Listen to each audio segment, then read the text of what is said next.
Look at those beautiful mahogany shelves right behind you. To us, that looks like a cozy sunlit library. Yeah, Right. absolutely. Just a classic aesthetic. Right. But to say a silverfish, that is basically an all-you-can-eat buffet that has been open since the day you moved in. It's a completely different perspective when you really zoom in. It really is. Welcome to this deep dive. Today, we are looking at the invisible biological decay happening in your living room right now. Because it is happening to all of us. Yeah, exactly. And we are pulling from two highly specialized perspectives today to figure out how to rescue your home library from this invisible thread. Right. We have the daily hands-on experience of Beth Cooper, who's a book restoration expert at Addison's used bookstore down in Knoxville, Tennessee. And we're pairing her practical insights with the really rigorous preservation protocols from the Northeast Document Conservation Center, or, the NEDCC. Which gives us a great balance of, bookstore reality and archival science. Okay, let's unpack this, because I feel like almost everyone is guilty of this specific blind spot. Oh, totally. You might wipe down your kitchen counters daily or, vacuum the rugs every weekend, but your bookshelves, they just sit there. They just sit there, completely untouched for years. Exactly. Yeah. So let me ask you, the person listening right now, when was the last time you actually deliberately cleaned your books? Think about it. Was Twilight topping the charts the last time you took a duster to those shelves? That is such a great question, because we look at a bookshelf and we just see this static display of our intellectual or entertainment history. Yeah, like a trophy case, basically. Right, a trophy case. We don't realize what is actually accumulating on the tops of those pages. And I think we need to move past the idea that a dusty bookshelf is just a visual annoyance or an eyesore. So it's not just an aesthetic thing. No, not at all. What's fascinating here is that what we are really dealing with are actual physical and biological threats.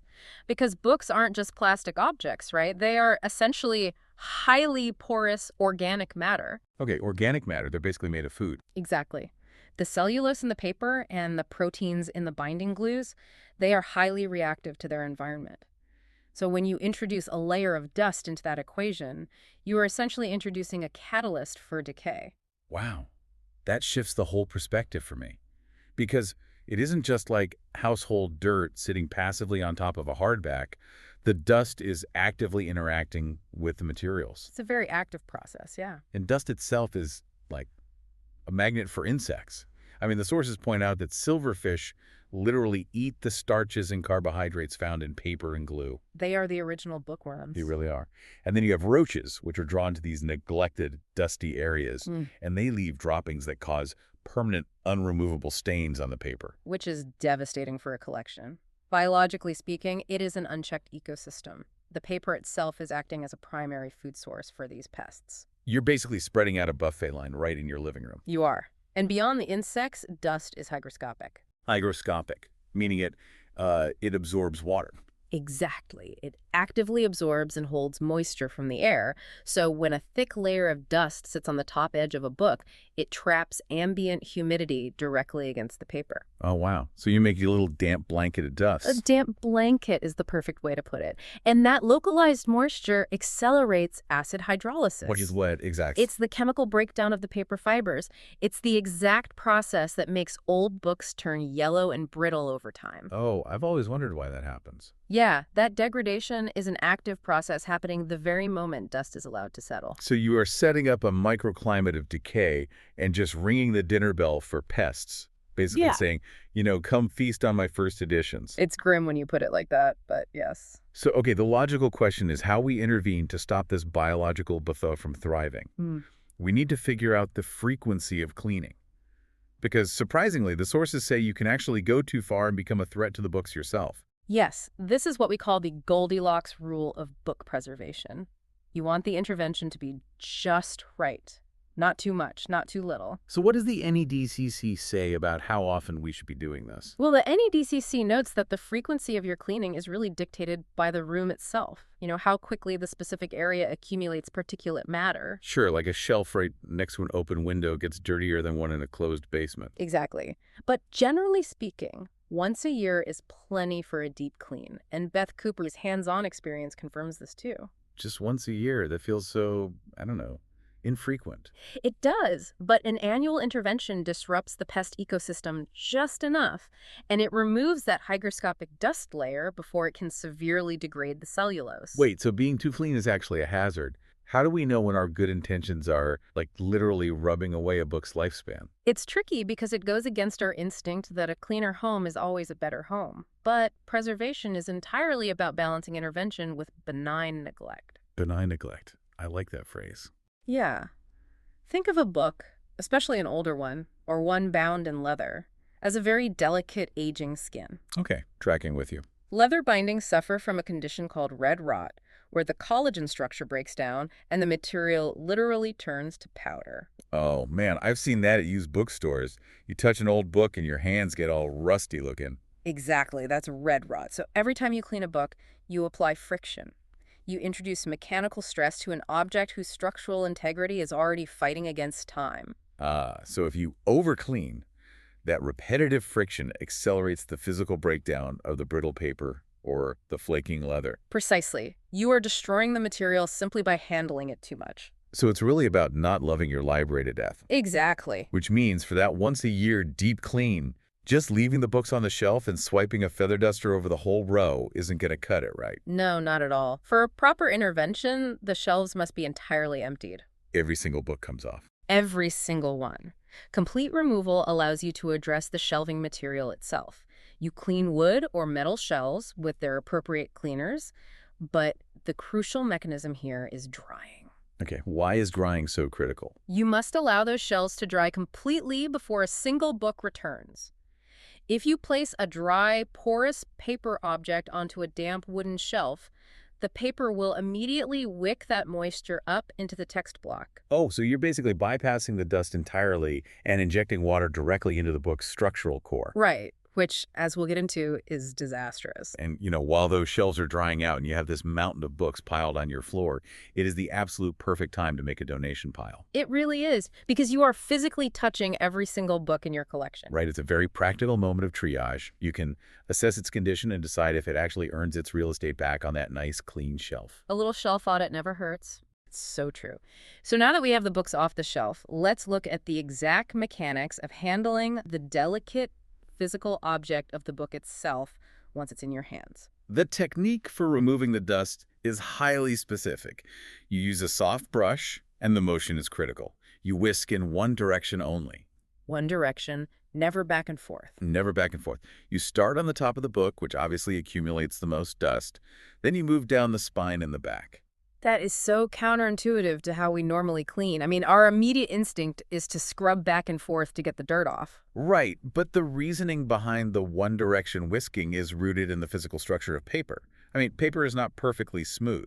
It looks smooth to the naked eye, though. It does, but microscopically, it is a web of interwoven fibers.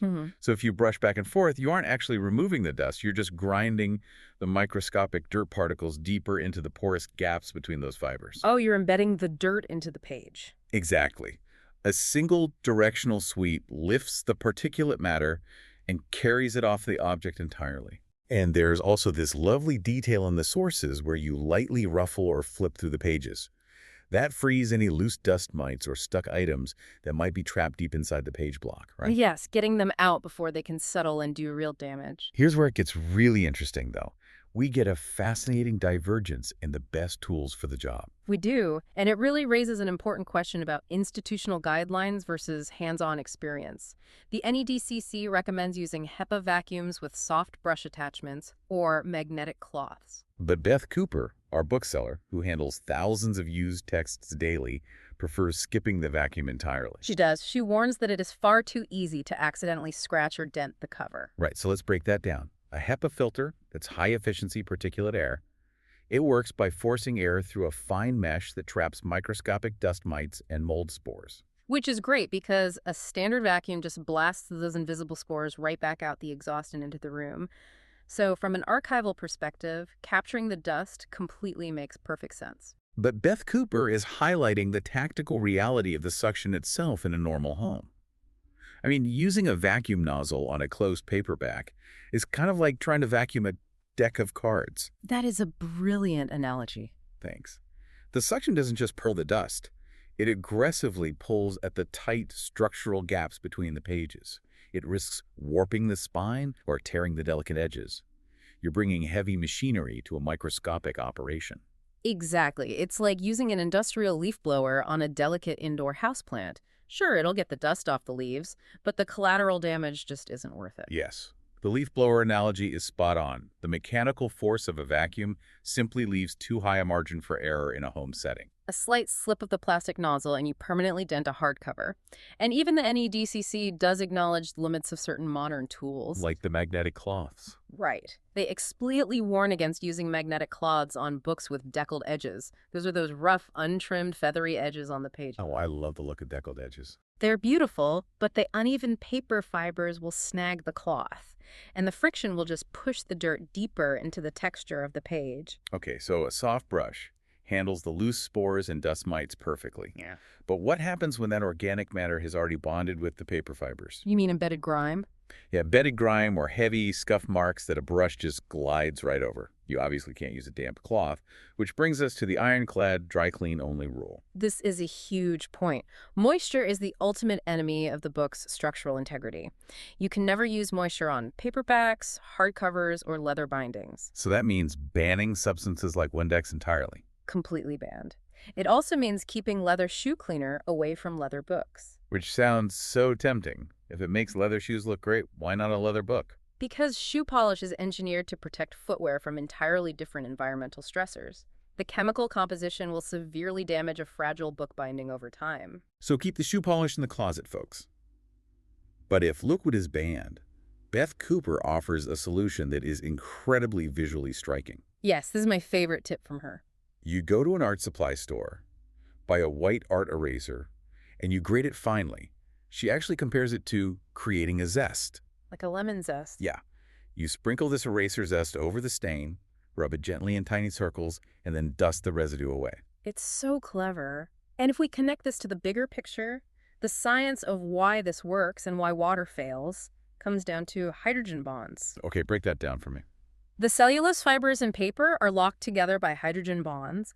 Water interrupts those bonds, causing the fibers to swell. Oh, so that's why when paper dries, the fibers don't settle back into their original uniform structure. Exactly. That's why water-damaged pages look all warped and crinkly forever. Water also breaks down the protein glues holding the spine together. Which means dry abrasion is the only safe path. Yes. The graded eraser provides a soft, pliable mechanical sponge. It physically lifts the dirt away without introducing a liquid catalyst that would sever the chemical bonds of the book. I just love the visual of this. You are standing in your library, treating a scuffed copy of a novel like a chef grating fresh Parmesan over a bowl of pasta. It really is like that. You're gently sprinkling this eraser zest to lift a stain. It requires such intense patience and presence with the physical object. And once you have executed this meticulous process, cleared the shelves, swept the dust in a single direction, and zested an eraser over the stubborn scuffs, you have effectively reset the clock on the library's physical decay. But the intervention is only half the battle, right? It is. The other half is prevention. So now that the books are pristine, the final challenge is environmental design. How do we structure our living spaces so that the books passively protect themselves the other 364 days of the year? We have to build the ecosystem of a healthy library, and that starts with the physical layout on the shelf. Books require breathing room. Which is critical for leather bindings, right? Absolutely. They need air circulation to prevent microclimates of stagnant, humid air from forming around them. You should never pack your shelves so tightly that the books are wedged in against each other. Man, we all want to maximize our shelf space, so we show that last paperback in horizontally. But you need to be able to pull a book out easily without tugging the top of the spine. This is a massive issue. If you are hooking your index finger over the top of the spine and pulling backwards to pry a wedged book out, you are slowly ripping the headband and the binding apart. Because that specific piece of the spine just isn't designed to support the entire weight of the text block. Right. The mechanical stress of improper removal is devastating over a few decades. So we have the spacing. What's the next environmental factor? Sunlight. Ultraviolet rays actively break down the chemical bonds in paper and ink. Direct sun fades paperback covers rapidly, and it dries out the oils in leather bindings, causing them to crack. And it ruins the aesthetic of sprayed edges. Here's where it gets really interesting regarding those beautiful painted sprayed edges on pages. Oh, yeah, the spine in versus spine out debate. Exactly. It doesn't actually matter if you face the book spine in or spine out on the shelf. The exposure to the ambient air is exactly the same either way. The sun is the only enemy. So keeping the shelf out of the path of harsh UV rays is the only thing that preserves the paint. What about the air itself? Because the invisible environmental factors require just as much curation. Climate control is vital. You must maintain the humidity in your home between 40% and 50%. Because if the air is too damp, you obviously invite mold. Right. But high humidity also triggers a chemical reaction called foxing. Foxing. That's when you open an older book and see those rusty brown spots scattered across the pages, right? Exactly. While some foxing is fungal, much of it is actually chemical. During the paper-making process, microscopic iron and copper impurities often get trapped in the paper pulp. Wait, actual metal is in the paper? Yes. And when the ambient humidity rises, it provides the moisture necessary for those metal impurities to oxidize. The paper is quite literally rusting from the inside out. That is wild. The paper is rusting. It is. Beth Cooper notes that in Knoxville, she runs a dehumidifier all summer long in her store just to suppress this specific chemical reaction. The broader air quality matters immensely, too. The NEDCC recommends changing your HVAC filters regularly and keeping your windows closed. It really drives home how interconnected the house is. Seriously. The air filter in your basement is directly dictating the microscopic particulate matter landing on the book on your second-floor shelf. It is a completely holistic system. Even floor maintenance plays a direct role. The NEDCC advises vacuuming your floors rather than sweeping them. Because the physics of a broom merely kicks the dust up into the air current where it will eventually settle back onto the higher shelves. Right, and if you wet mop, the mop must be thoroughly wrung out so you aren't creating a high humidity microclimate right underneath the bottom shelf. Okay, the HVAC filters, the spacing, the humidity, that all make structural sense. But Beth Cooper also points out our personal habits. To snacking habits. Yes. Spilling food or coffee obviously stains a book, but it directly attracts the pests we covered earlier. So what does this all mean?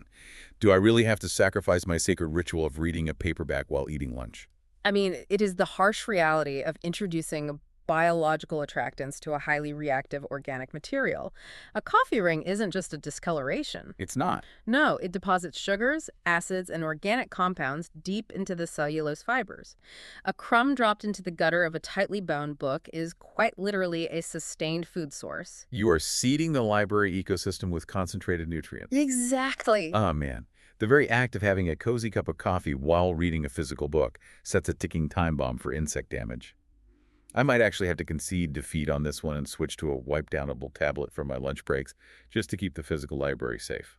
It's a trade-off. But the core philosophy synthesized from all these guidelines is that a library is not a static display of plastic objects. It is a living, breathing ecosystem. Yeah. Every daily interaction, from where the shelf sits relative to a window, to how tightly you pack the books, to whether you consume sugars over the open pages, is an act of curation or an act of neglect. Wow. Okay, let's do a final rapid-fire distillation of the ultimate takeaways from these preservation experts. Number 1, respect the organic chemical nature of your books. They are highly vulnerable to their environment. Number 2, practice the gentle one-directional sweep to lift dust without grinding it into the fibers, and avoid the mechanical damage of aggressive vacuuming. Number 3, keep moisture away from the hydrogen bonds of the paper at all costs. Embrace the dry clean only rule and zest that art eraser. And number 4, curate an environment with perfect 40 to 50% humidity, no direct UV sunlight, and plenty of breathing room on the shelves so the bindings don't suffer mechanical stress. Implementing those protocols will successfully disrupt the biological threats, halt the chemical degradation, and drastically extend the lifespan of the entire collection. It completely changes the way you look at the physical space of a bookshelf. It really does. But before we wrap up, I want to leave you, the listener, with one final thought to ponder on your own. We've just spent this entire time talking about protecting books from our own daily habits. The coffee spills, the pulled spines, the UV rays fading the covers. Right. But if every scuff, every foxed page, and every slightly faded spine is a direct result of how and where you lived your life with that book, Are you really trying to preserve a pristine, untouched object? Oh, that's an interesting way to look at it. Right. Or are you actually curating a living artifact that maps your own life story? Think about it the next time you open a secondhand paperback and find a faded coffee ring on page 42. Are you looking at damage, or are you looking at a ghost of the person who loved the book before you? That's a beautiful thought. Thank you so much for joining us on this deep dive. We will catch you next time.